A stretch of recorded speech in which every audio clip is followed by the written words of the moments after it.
नमस्कार. मी तुम्हाला आज मल्टीमीटरने आपले सिंगल फेज ज्या वायर्स असतात, फेज, न्यूट्रल आणि आरती, ही मल्टीमीटरने कशी चेक करायची ते मी शिकवणार आहे. इथे मल्टीमीटर घेतले. ह्या मल्टीमीटरमध्ये तुम्हाला रीडिंग दिसेल.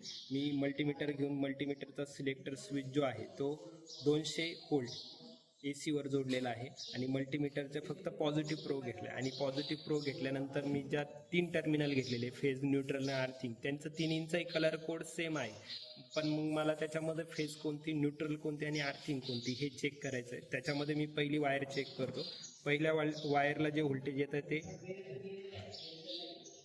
जवळपास 1 व्होल्टेज किंवा 0.9 येतं. दुसऱ्या वायरला जे व्होल्टेज येतं ते 30 व्होल्टेजपर्यंत येतं आणि तिसऱ्या वायरला जे व्होल्टेज येतं ते 0.9 येतं. मग ज्याला जास्त व्होल्टेज येतं ती फेज वायर आहे. ज्याला मीडियम व्होल्टेज येतं म्हणजेच 1.1 जे व्होल्टेज येतं ती न्यूट्रल वायर आहे आणि सगळ्यात कमी जी व्होल्टेज येतं ती आर्थिंग वायर आहे. बघा, हिला 0.9 येतं, याला 1.1 व्होल्टेज येतं. म्हणजे ही जी वायर आहे ही न्यूट्रलची आहे, ही जी वायर आहे ही फेजची आहे आणि ही जी वायर आहे ही आर्थिंगची आहे. अशा 3 पद्धतीने तुम्ही फेज, न्यूट्रल आणि आर्थिंग या मल्टीमीटरने चेक करू शकता. धन्यवाद.